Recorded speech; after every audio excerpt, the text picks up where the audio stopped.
Welcome to the NAHA teleconference brought to you by the National Association for Holistic Aromatherapy.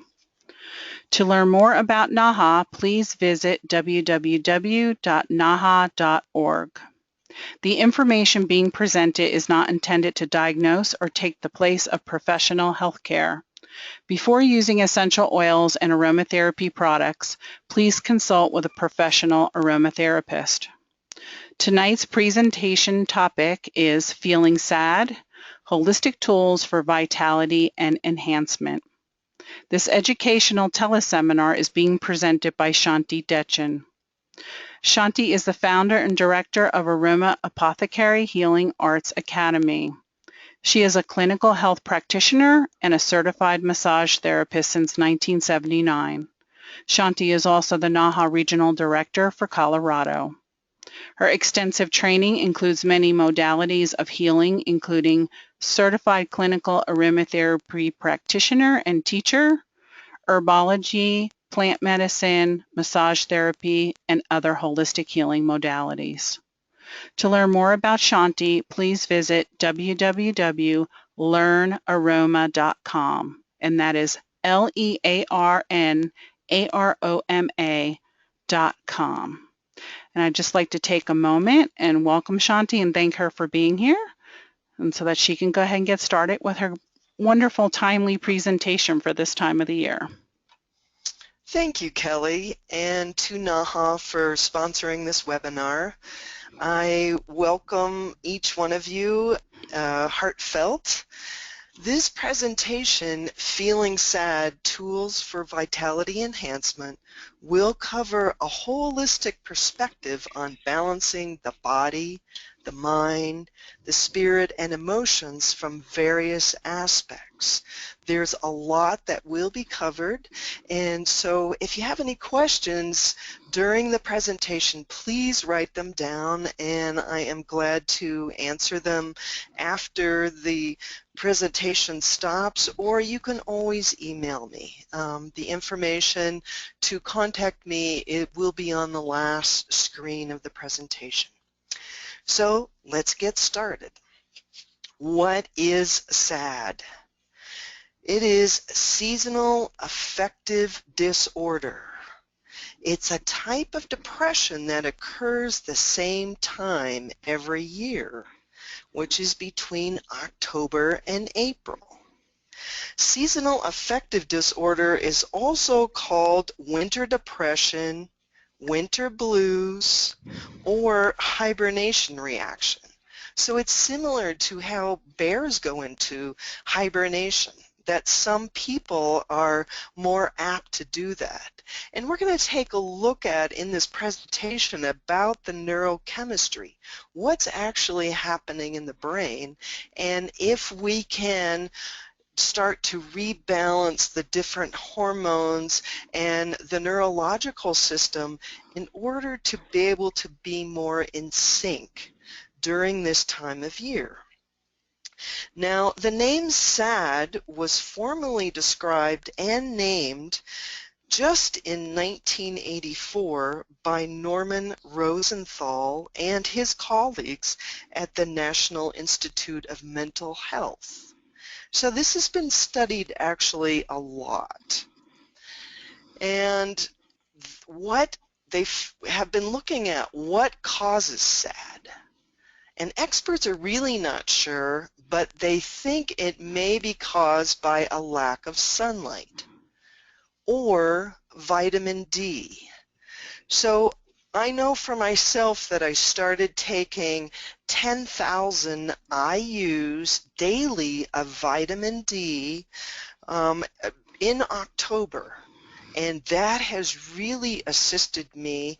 And I also got some information from a retired heart surgeon who lives in my area, and he said that vitamin D is also really good to assist respiratory problems, so colds and different things like that. So the vitamin D is essential, and it happens to be an oil soluble vitamin.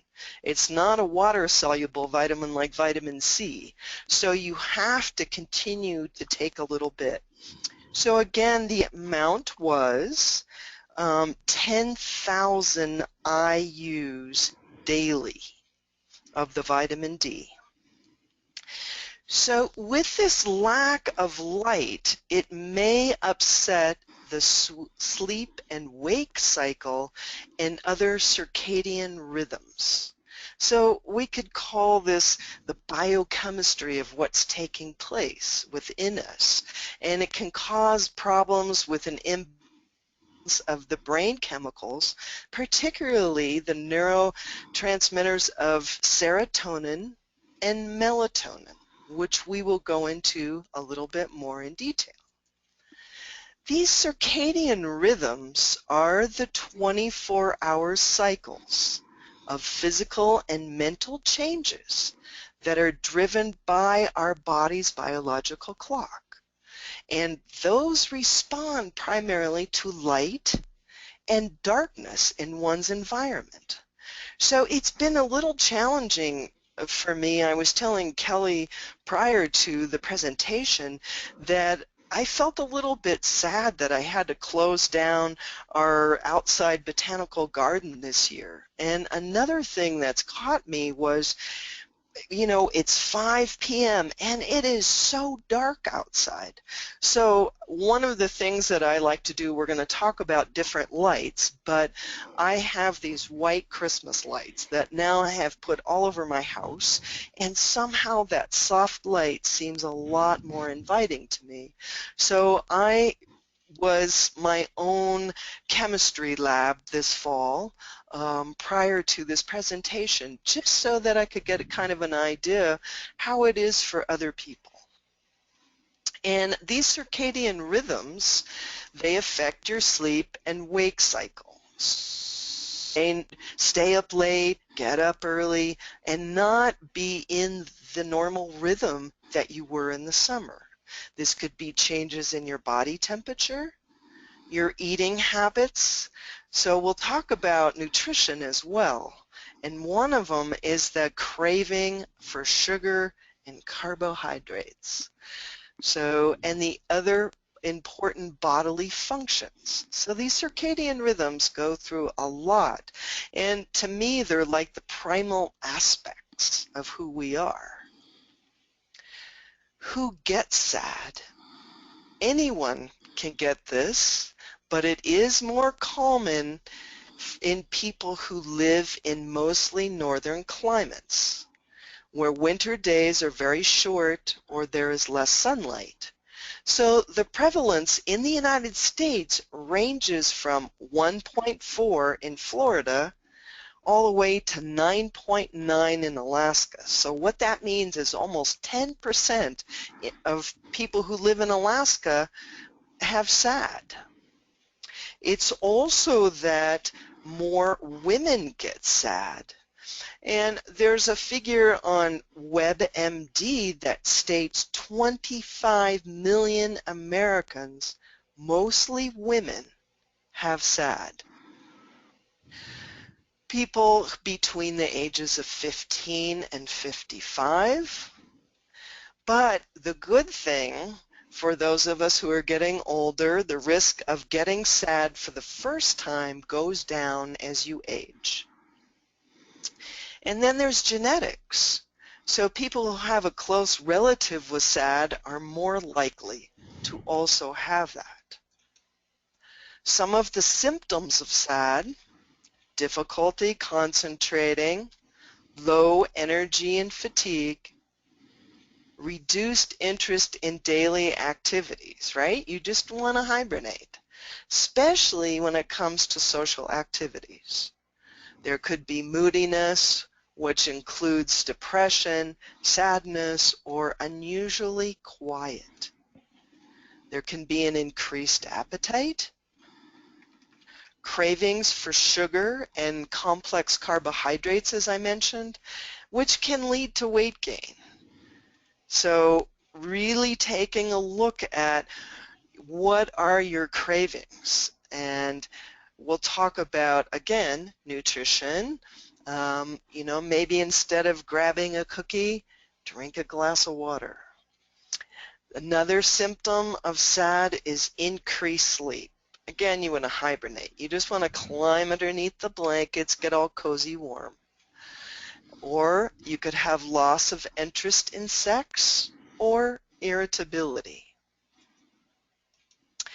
Now, there is this nutritionist and author, Nora Gedagos, who also was the author of the Paleo Diet, and she works with neurofeedback. And she is really, I thought it was interesting what she had to say about brain chemistry. She mentions emotions are biochemical storms in the body and the brain. The healthier your biochemistry, of course, the better the emotional and also cognitive forecast. Psychological issues have physiological underpinnings. We see absolutely everything through this lens. That is blood sugar stability, our hormones, and our neurotransmitters. So what I know is that the body sends messages in a couple different ways. One of them is through the nervous system, of course, where that acts very quickly. Like if you're putting your hand on a hot stove, you quickly grab your hand away. That is extremely fast acting. Whereas the hormones, for those of you who have been through PMS or menopause, the hormones are slower to act. It takes a long time to coax them in the sense of balanced direction, but also they're longer staying than the nervous system. So part of what I've learned about brain chemistry is learning to retrain my brain. And we'll talk about little aspects of that. So Nora goes on to say, we all have great things happening in our lives and lousy things happening in our lives that we could choose to focus on. Why do we choose to focus on one thing over another? Some of it is habitual patterning, but a lot has to do with this lens. So it's, again, the lens, what's happening through the blood sugar stability, our hormones, and our neurotransmitters. And she believes that this is a critical piece that gets overlooked a lot. Again, it's that part of retraining your brain. We'll look now at a little bit more about what are neurotransmitters. They're the brain's chemicals that communicate information throughout our brain and body. They relay signals between nerve cells called neurons. They tell the heart to beat, the lungs to breathe, and our stomachs to digest. They can also affect our mood, sleep, concentration, weight, and can adversely create symptoms when they're out of balance. It's estimated that 80% of Americans have suboptimal neurotransmitter levels. This could be due to stress, poor diet, neurotoxins, genetic predisposition, drugs, alcohol, caffeine usage, and can cause these levels to be out of optimal range. So let's take a look now how to balance this out. First, just starting with the physical body. Getting enough sleep is really important if you have any symptoms of SAD. You want to wake up at a regular time. If you're staying up late, then try not to take any naps, but get plenty of sleep and get rested. and you want to drink enough water. What I have learned is to fill up this 100 ounces of water is what I drink a day. And I have this beautiful glass container that I fill it up with purified water every morning, and I drink the whole thing. So I can kind of gauge how much I'm drinking. And I know when I don't drink that much for myself, that I start to feel achiness in my kidneys. I feel a little bit more adrenal stress. So drinking water, I've always been a real proponent of that and how important that is. And that doesn't mean that you can substitute pop or coffee for your water intake, that it truly needs to be water. Now, in the wintertime, I drink warm water, not cold water. I never put ice in my water because what that does is it starts to decrease the enzymes in the stomach area. So warm water. And in the morning, I add lemon juice, not lemon essential oil, just lemon juice, because that helps also to impact what's happening in the liver to keep it cleansed. So that's just a little bit more about how important I feel drinking water is. And the next piece that you can do for your physical body is to exercise. Even if it's just starting with 10 minutes. So I have a few things that I like to do in the winter. I have a little tiny round trampoline that's great to move the lymphatic system.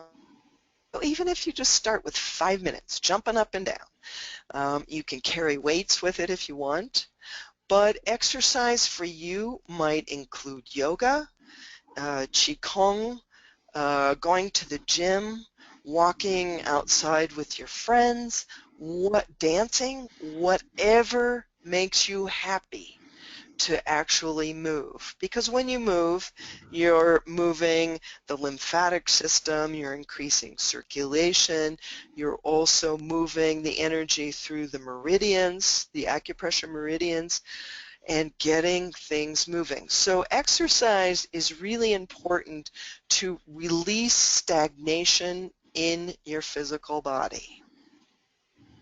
Next, we'll look at nutrition. And of course, the optimum nutrition would be all organic vegetables, clean protein, and maybe a little bit of grain. As I mentioned before, the tendency with SAD is that you want to eat carbohydrates, like really yummy homemade bread or cookies or muffins or cakes, or try to stick with whole grains. Some that I particularly like is quinoa, which has a very high level of protein. Quinoa was basic to the Aztec people, and it's a really old grain, and it seems that most people don't have allergies to it. There is also amaranth, and one of my favorites is doing oatmeal, but I mix it with scrambled eggs instead of doing the fruit with it. So nutrition is really important. How I've kind of based my nutrition is half my meal is vegetables generally for lunch and dinner, and the other part is protein. So if you're vegetarian, you want to do, things that create protein for that. But they also found when looking at the research with those who had SAD that they were not eating enough protein. So half vegetables, half protein. So that could even include in the mornings like a really nice protein shake if you don't have a lot of time. But make sure that you're getting enough nutrients. And then another aspect of working with this physical body is connecting with nature. And I've had the opportunity to live in Victoria, British Columbia, which is in the Northwest, and yes, it does get gray and cloudy, but I got really good rain boots and a raincoat, and I actually really started to enjoy the mist and and, and allowing myself to go in connecting with nature. So if that's convenient for you, it's a wonderful thing to do. You also want to balance the body, mind, and spirit by support. Support from your family, support from your friends, and community. If you're feeling all alone or lonely, make the effort. So, sometimes when a lot is given to you, like even this information tonight, it might seem overwhelming. Take one piece at a time. For you, support might be, the family pet or something easy. Make this be at ease, joyful. So whatever that is, little pieces at a time until you feel that you have that full perspective for yourself. Another aspect of physical healing, which is quite lovely, that we'll talk about in detail, is the aromatherapy and flower essences, massage, acupuncture, chiropractic, reflexology, and even energy medicine. So allowing others to help in this rebalancing, making the connection deeper for yourself. Because I know for myself, I've been a hands-on holistic practitioner for over 40 years now, and I love getting work done. There's nothing like getting a great aromatherapy massage for me. And one thing that I particularly like this time of year is the stone massage because it's warm, it's soothing, and comforting. So I actually take an aromatherapy blend to my stone massage person and ask her to use that. So really trying to integrate all of these different pieces. And I think that the best thing that I have learned in my own healing process is to be my own best cheerleader and being kind and compassionate to myself. If I don't feel good, taking the time to relax. If I feel stressed, relaxing. Whatever that is for myself, really trying to pay attention moment by moment. And we'll talk more in detail about this when we get to the meditation section. We've talked a little bit about the brain, the neurotransmitters.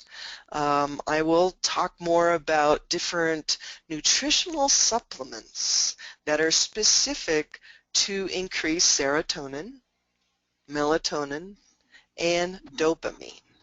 So dopamine to me is like the happy neurotransmitter.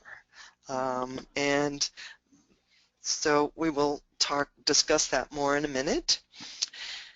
Then the balancing the mind. I've mentioned this a couple times, training your mind, change your brain.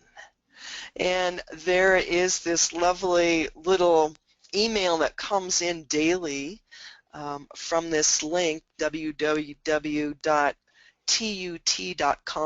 which is Thought of the Universe. And thoughts become things. Choose the good ones. And I used to worry a lot that I wasn't good enough, or I couldn't do this, I didn't have that, what if this happened? I mean, even looking at the state of the world right now, all these conflicts that are taking place worldwide, but bringing it back to myself, to my own life, And for myself, where I find that is in my heart and also in my navel as a sense of balancing. And the more that I have thought about things that I want to manifest in my life, the more those things have come to be. So the saying again, a great little affirmation, thoughts become things, choose the good ones. And we're also going to take a look at the spirit and working with meditation. Music is also very uplifting for me. So if you have favorite musics that you like to listen to, and even encourages you to move, maybe to dance. And prayer is also very powerful. I use prayer as the sense of asking, please help me, this is what I need. And meditation is when I quiet myself enough to listen. So the last piece of this is do what makes you happy. I've been a mother, I've been a wife, I've been all of these things. I run my own company, and I can always say, oh, I don't have time to do that. I have to do this. Make the time. Do what makes you happy. Again, start with 5 minutes, 5 minutes a day. And for me, that's showing a sense of self-love and compassion. And when you do that for yourself, then you can really offer that to others. So we'll talk about some specifics of working with SAD. And one of the biggest things that has prescribed on many websites and MDs is what's called light therapy, which can assist the winter depression. The amount of light reaching your eyeball from the interior lighting is far less than any amount from sunlight. So there's different brightness values. Say, for instance, candlelight. And the measurement is what's called lux. So candlelight is 10 to 15 lux. Then there goes through like office fluorescent lighting is 300 to 500 lux. But then daylight, when it's clear sky, is 10,000 lux. So again, that's the lux is the rating value, and it's spelled Lux, just so that you're clear about what I'm speaking. And bright sunlight is 20,000 lux. So that's a huge difference from candlelight, which was just 10 to 15. So they have different sunlight tools. You can find them on the web. I'm sure you can find them even at a store like Best Buy. They're called Nature Bright Sunlight Plus Light Ion Therapy Lamps. And they find that research has confirmed that 50 to 80% of light therapy users have complete remission of symptoms. And you might want to check out more research on this if you're interested at psychcentral.com. It talks all about the light therapy. And then there's there's a lot of different types of light therapies, but you want to go with ones that are at least 10,000 lux and use it 30 to 60 minutes a day. You want to use it in the morning to begin with, because if you use it too late at night, it will keep you up. They also have what is called a dawn-dusk simulator, and some of these can be more convenient, and they're finding that it's even 80% better than these light boxes. So again, that was called dawn-dusk simulator. And they obviously come with directions how to use them. But there has been really good results with these sunlight tools. And in addition, when you're using these sunlight tools, is this color therapy.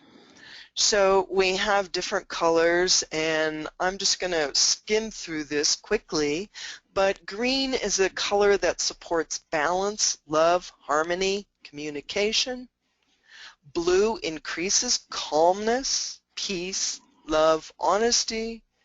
Violet stimulates intuition, imagination. Red increases physical energy. So if you're feeling a little bit low someday, put on a nice red shirt, because it increases physical energy, vitality, stamina, and grounding. So those are all the things that help us get focused. Then there's orange that stimulates creativity, production, pleasure, optimism. And yellow increases fun, humor, lightness, and personal power and intellect.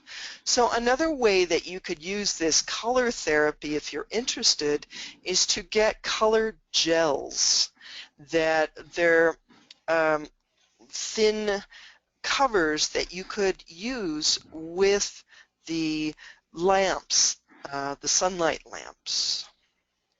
So that's another way to use color therapy.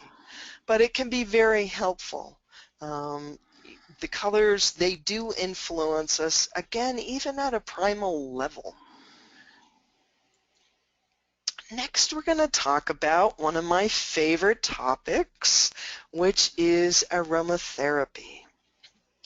Now, one of the amazing things, there are so many amazing things to me about aromatherapy, the versatility of applications, but also the fact that essential oils are one herbal modality that affects the limbic system in the brain in as little as 20 seconds. So this can assist in calming, relaxing, and becoming more centered and grounded. So if you're looking at the slide presentation, you will see a personal nasal inhaler there, which is purple, and you'll see a little wick, and I will go through the type of application, but I have found these nasal inhalers very effective. And we'll talk about some oils specifically that you could make your own personal blend for that. For this particular presentation, I could have lists and lists of essential oils that I would recommend, but I wanted to hone it down to essential oils that had very few precautions, which means that you could use it with carrier oil topically. You could use a 1% dilution with children. You could use it in a massage. You could diffuse it so that it doesn't have a lot of precautions. Again, if you're one of those people who are very sensitive, please do a patch test before you use any of these essential oils. So first we will look at seed essential oils, and two of my favorites are coriander, Coriandrum sativum, and cardamom, Electaria cardamomum.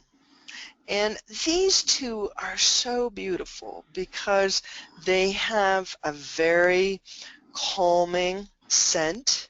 They're refreshing and uplifting for the mind. So if you need something that's going to help you focus and get through the day, these oils can also assist in mental fatigue, tension, and nervous system weakness. So even if you look at the picture that's on this presentation, it looks energizing to me, these little seeds together. Seeds are also very grounding, which is great because grounding to me means focus. Some of the uses, you can use these through inhalation, nasal inhaler, diffusing, room spritzer, massage, body oil, and you can use this in the bath. Precautions with coriander and cardamom is that generally non-toxic, non-irritating, and non-sensitizing. So that's great. So I debated about the next oils, which is the citrus essential oils, because these do have precautions. And this is for all the different citrus oils, even the ones that are not listed here. And those precautions include phototoxicity. So what that means, if you put it on topically and go out in the bright sun, it could create a skin reaction. Citrus oils may also be skin irritants, and do not use them in the bath without or without a carrier oil in a topical blend. Now, they are safe to use 100% dilution the entire pregnancy. They're safe to use with newborns in a carrier oil, but please do not put these citrus oils in the bath or use them undiluted. They're really good. I mean, that's partly what makes them really good antiseptics, is that they clear things, but you want to be very careful when you're using them on your skin. So the citrus oils that I chose, bergamot, citrus bergamia, grapefruit, citrus paradisi, and mandarin, citrus reticulata. And I happen to really like citrus oils in the winter. I am a skier, so I don't use those when I go out for my ski days, but I think that they're really beautiful because they are uplifting. And even though the essential oil is made from the rind of the oils, there's still that impact of the fruit, which gives us that juiciness. Because in the winter time, you know, things dry out. Our skin dries out, the house dries out, everything kind of dries out. So the citrus oils, to me, add that sense of juiciness. And when you look at a whole orange, it does look like the happy face. So to me, when you look at the plant signature of these citrus fruits, they are happy, they're juicy, they're fun. They can reduce anxiety, stress, nervous exhaustion.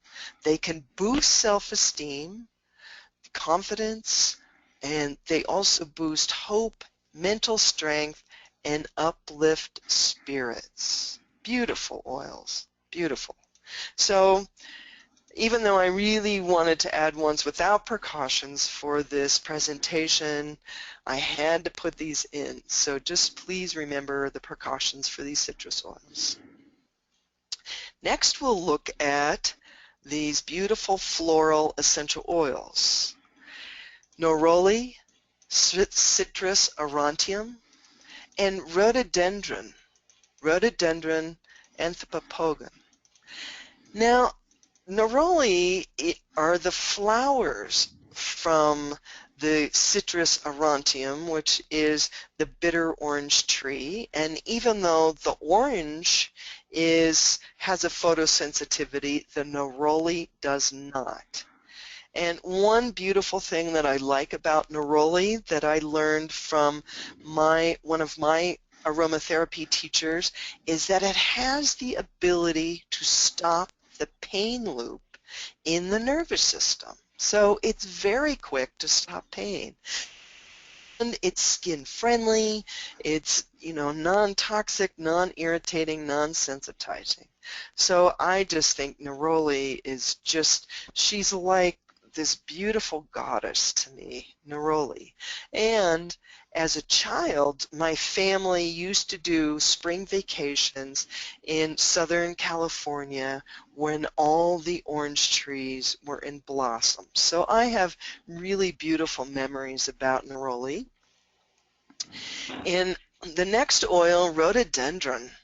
I've only started using that in the last few years, and I've been extremely impressed. And there is more information about that in WebMD that I highly recommend because it goes through all the different chemical components and the chemical constituents, which I think you will be very interested to know how powerful this oil is. Again, rhododendron, anthropogon. What I have found it to be really helpful is for adrenal strain. So what I do is I put it in a blend, and then I will, a topical, blend right on my adrenals and kidneys in the back when I feel any strain or achiness. And I have been thoroughly amazed. Again, these are the beautiful floral oils, neroli and rhododendron. Their emotional, mental benefits, they're lightening for the heart and spirit, warm, cheery, comforting, and nurturing. Again, there's all those types of uses that I just talked about, and they do not have precautions. They can be used in the bath, topically, with carrier oil, inhaled, all of it. Beautiful oils. Next, we're looking at tree essential oils. Silver fir, Abies alba, and spruce, Mariana. The tree oils are grounding, centering, stabilizing. They assist to clear mental fatigue and stress. Because if you look at a branch of one of these coniferous trees, they are like a bottle brush. So they're really helpful to be able to clear the, foggy thoughts. They clear the circulatory system, the lymphatic system, the energy body. They are fabulous. And if you are viewing the presentation right now, you'll see on the slide that I chose a picture of a tree where you could see its roots coming down. And if you looked at the picture, then you will see that the roots have to be as wide and deep as the tree branches are going out towards the sky.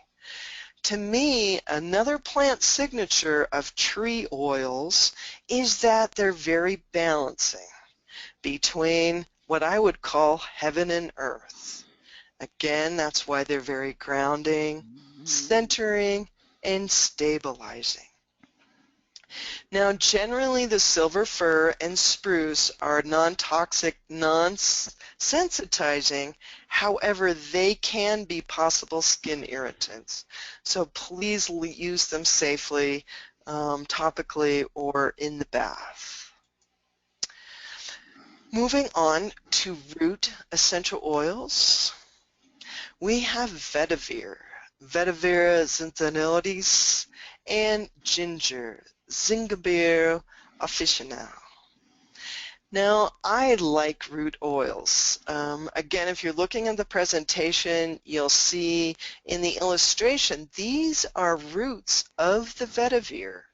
And if they look a lot to me like the nervous system.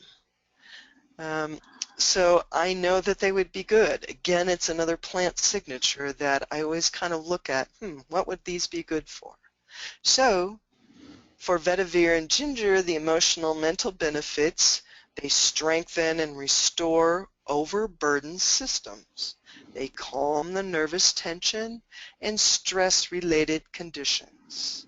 Again, you can use it by all these different inhalation methods, room spritzer, bath, massage, body oil. Except ginger is a skin irritant. Always dilute it, and please do not use ginger in the bath. It can be used for what I call a Dead Sea salt shower scrub that you mix up with Dead Sea salts, I'm going to move to this other screen here. Dead sea salts are an effective way to re-energize and reduce pain and stiffness, and also to get yourself going. So I found that these were really good in the wintertime, or if you're having any type of pain in your body. You mix together a half a cup fine-grained dead sea salts, 2 to 3 tablespoons of carrier oil. I particularly like safflower because it increases the circulation, and 5 to 10 drops of an essential oil blend. Then once you mix those up, you apply it in a dry shower before you turn the water on, and all the movements go towards the left subclavian vein, which is close to the heart on the left upper chest. Long, smooth movements. So it's not like scrubbing, it's long, smooth movements. Again, increases circulation, increases lymphatic flow, clears the energy body, and reduces pain. So that's a little bit about one of my favorite applications, the Dead Sea Salt Shower Scrub.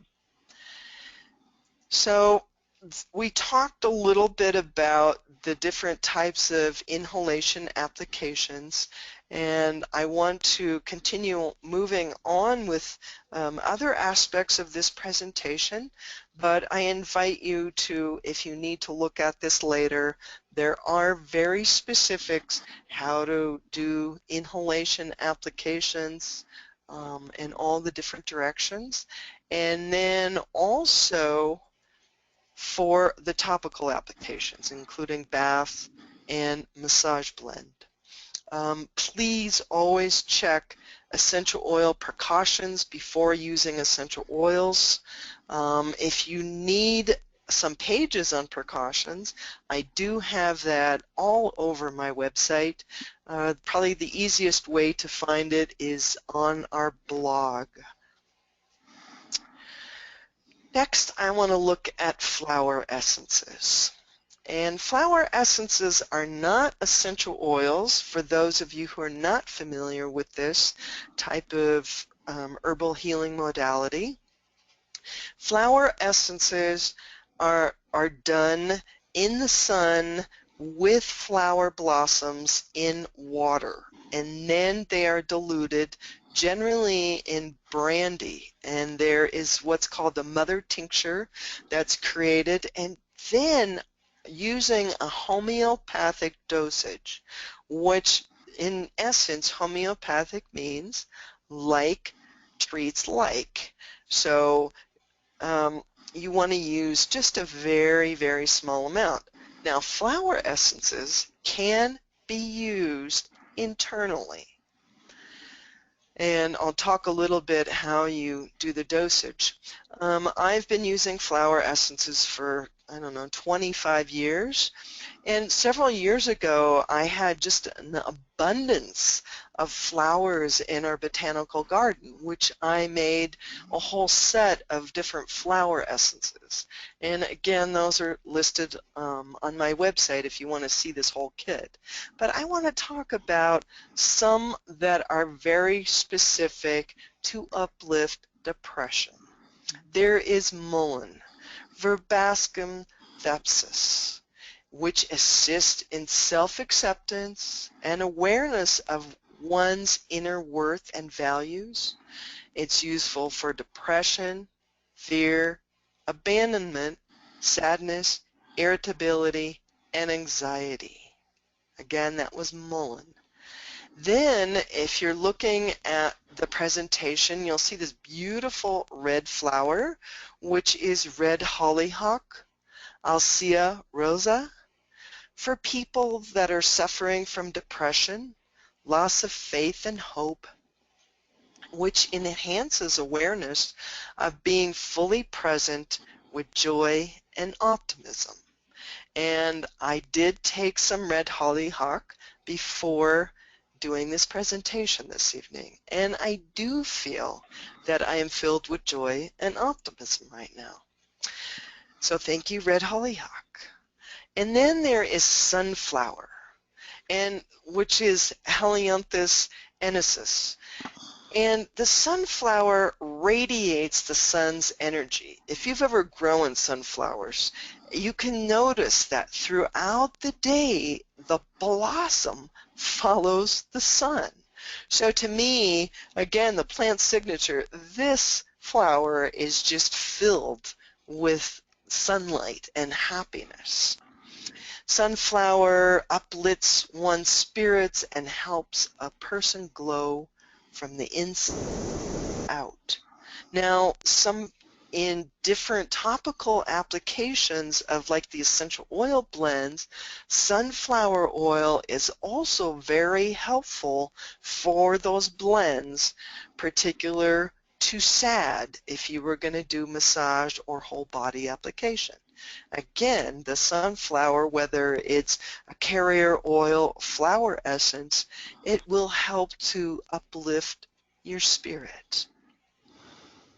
Then there is willow, Salix vitellina. It is best suited to reduce inner negativity and a tendency to blame others for the problems in life, or if the sadness is linked to a grudge that you would like to let go of. Again, that was willow. It will help you to clear that out. When you're not sure which flower essence remedy to choose, readily available in health food stores is the flower essence called Rescue Remedy. And it's a good choice. It is a combination of 5 different flowers, and it's used to help manage stress, trauma, and of course, sadness. It is, so this is it's called a Bach Flower Rescue Remedy. The dosage that you want to take is 2 to 4 drops under the tongue every 15 minutes. So that's if you're having, some type of meltdown. It could be mental, emotional, physical, spiritual. It doesn't matter. Then you can take these 2 to 4 drops under your tongue every 15 minutes for the first hour. Okay, so you're going to have 3 to 4 doses the first hour. Then every hour after that, if you're still feeling it, you can take it 4 times a day or as necessary. You can also put these in drops. Now, usually these flower essences are in a brandy. So if you don't drink alcohol, or for children, they also make these in glycerin. So just to let you know that. Now moving on to supplements. And these are some of my favorite. I like supplements. I don't take them all the time, but when I need them, I know they're really there. And we're going to talk about a few specific ones.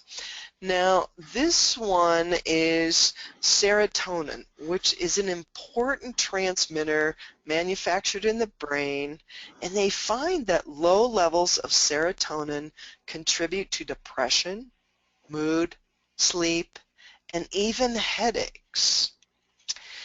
And they also found that the serotonin levels are also affected by diet. So you'll see this picture on the left of the presentation, and it shows a bottle of 5-HTP, which is a precursor to serotonin.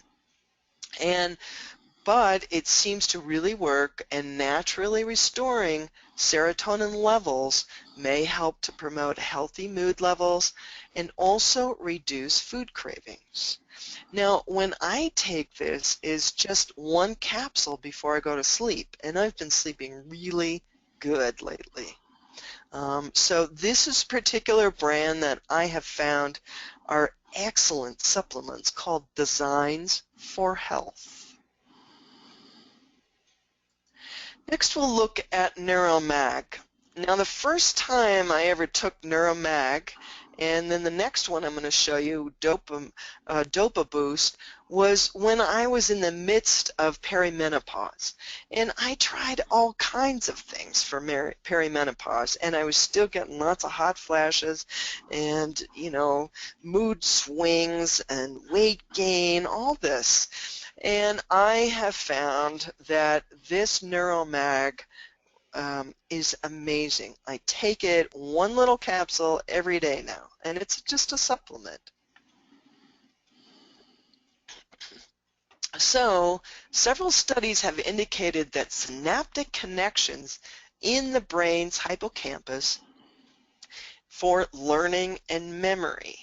And why I added it to this presentation of feeling sad, because sometimes in this time of year, there's brain fog, and this really helps to restore that. So the Neuromag is a form of magnesium that gets through the blood-brain barrier because it's able to transport magnesium ions across lipid membranes. Excuse me. So researchers at MIT concluded that elevating brain magnesium may be a useful strategy to support cognitive abilities and decrease common age-related memory decline.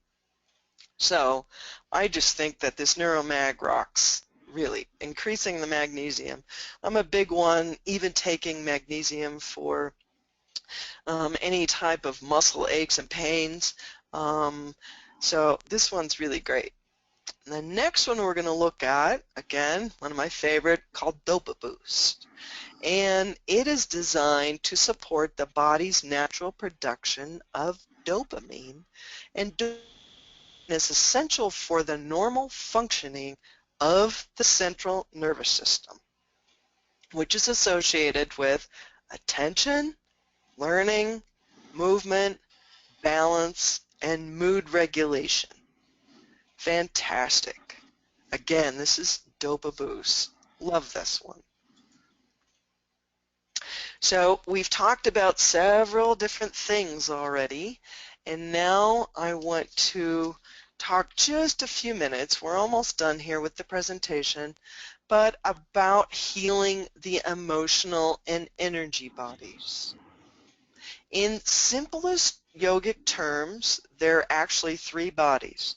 The gross body, which is the physical, the subtle body, which is the energetic, mental, and intellectual body, and the causal body, which is the bliss body. And it's like the spiritual body. It's like when you feel that elation, that is the causal body. We're going to talk a bit about neurophysiology of meditation. I have been meditating 40 years and found that it has been life-changing. And one of the ways that I use it now is to witness my thoughts. Just what's the mood of my thoughts, almost like I'm listening in the room to my thoughts, you know. Again, am I going to be positive and having the attitude of gratitude? Am I relaxed or am I uptight and waiting for the next shoe to drop? And that's the beauty of meditation for me. And it has also been confirmed through research that through the EEG, which is a recording of brain activity, that meditation can instill calmness in the form of alpha rhythm. This suggests that regular mindfulness practice, mindfulness is kind of what I was describing, just really witnessing what's going on, through meditation is an effective treatment for stress, worry, lack of focus, relationship problems, addictions, and much more. Meditation contributes to a calm, creative, and focused pattern of brain activity, which results in a person with these same qualities. I mean, who doesn't want to be calm, creative, and focused? Now, this is a very interesting picture on the energetics. This is a picture that came from a book called Hands of Light by Barbara Brennan, who is a therapist, a healer, but she's also a former research scientist for NASA. And she noticed the energetics of what takes place in what would be called the aura, or the energy centers beyond the physical body. Now, the picture on the left is a full range of rainbow colors, which reflects good health of a person. The flow lines don't have any distortion, the colors are clear, there's a perfect balance of all the colors, and if you notice the picture, the person standing erect, their heads held high, and they look like they could be happy. But the other picture on the right, the person's kind of slumping a little bit, they have a muddy color, lack of energy, and abundance of blue and green suggests depleted energy, whereas like red and gold is more vibrant. And then there's these bulges. And for myself, I'm a very visual person, so I actually really enjoyed noticing what that is. So when you wake up in the morning, ask yourself, how do I look? Not just the physical, but what's taking place on the energetics. The body, the mind, the spirit, emotions are all connected. And if you feel like you need a little uplifting, what are you going to do? Drink some water, you're going to exercise, maybe take an aromatherapy, Dead Sea salt scrub, just little bits at a time. I call it the fast food of health. Whatever's going to help you, try 10 minutes at a time. Add one thing tomorrow and see what happens. And I want to address the chakras briefly for those of you who may or may not know about them. The concept of chakras, again, it's the energy body, first appeared in the ancient Hindu text around 1500 BC. There's 7 different chakras, and these chakras mean wheel. So it's a wheel of energy that goes around. Now, if these wheels, the energy is not moving correctly, then they get congested. When that happens, then that affects not only the acupuncture meridians, but then it goes on to affect the circulatory, the lymphatic system, our moods, the nervous system. So the chakras are really helped by meditation. And I've given examples here where they're located. Let's just look at the top one, number 7. That's on the top of the head, the crown, and the chakra of divine consciousness. So when you pray or meditate or in that divine sense of inspiration, that's the chakra that's opening up.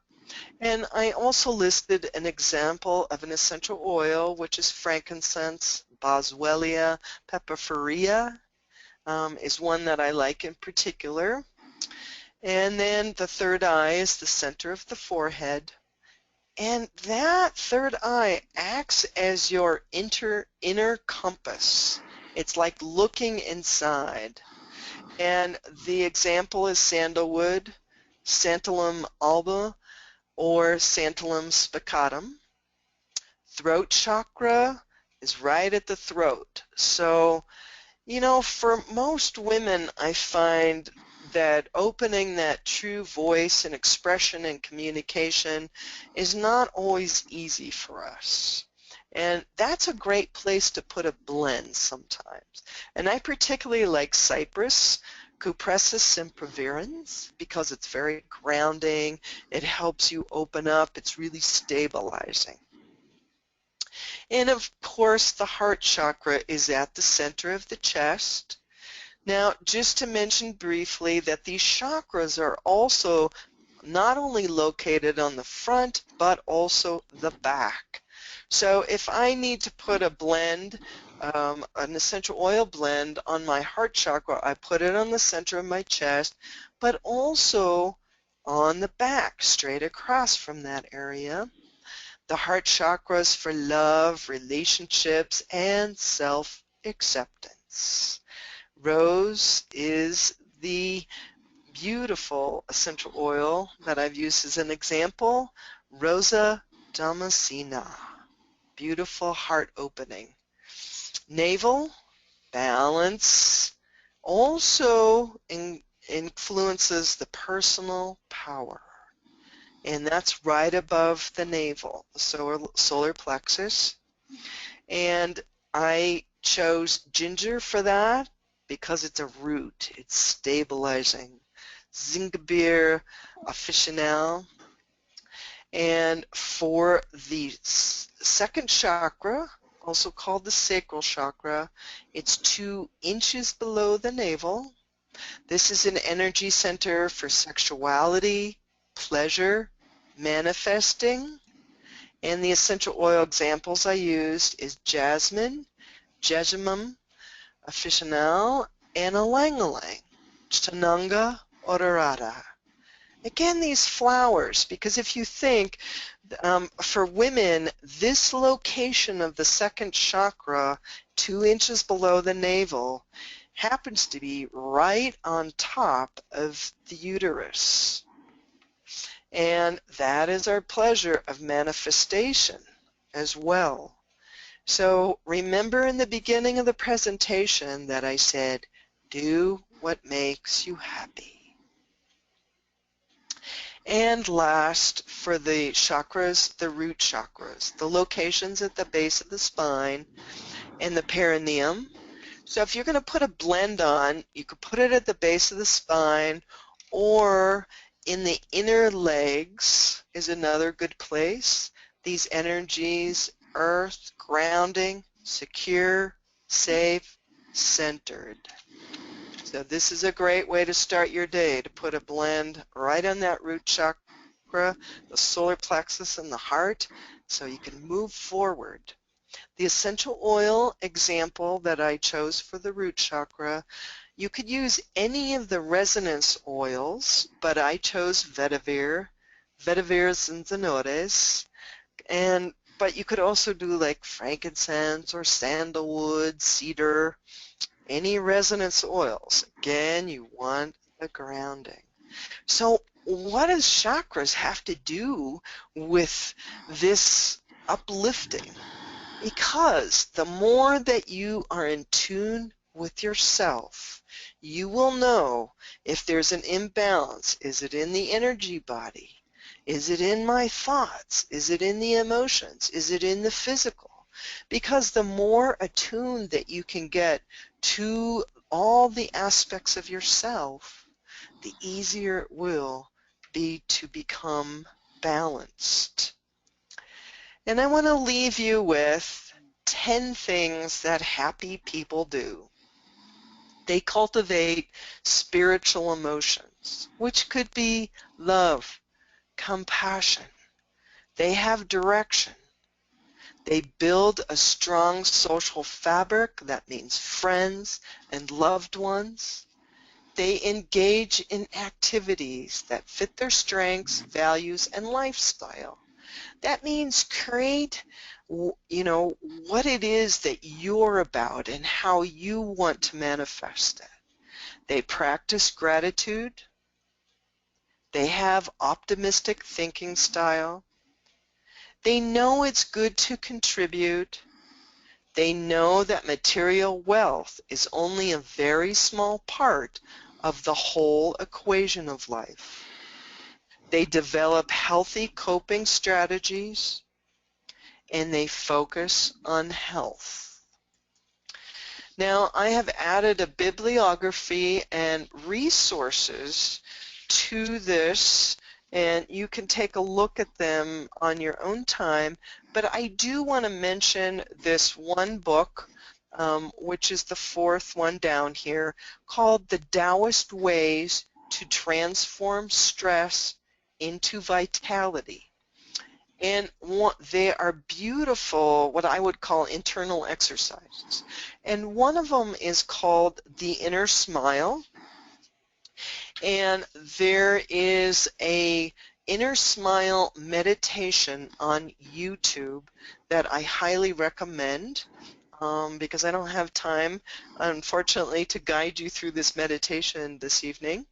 But the Inner Smile meditation, again, is on YouTube, and the man presenting it is Lee Holden, Leeholden.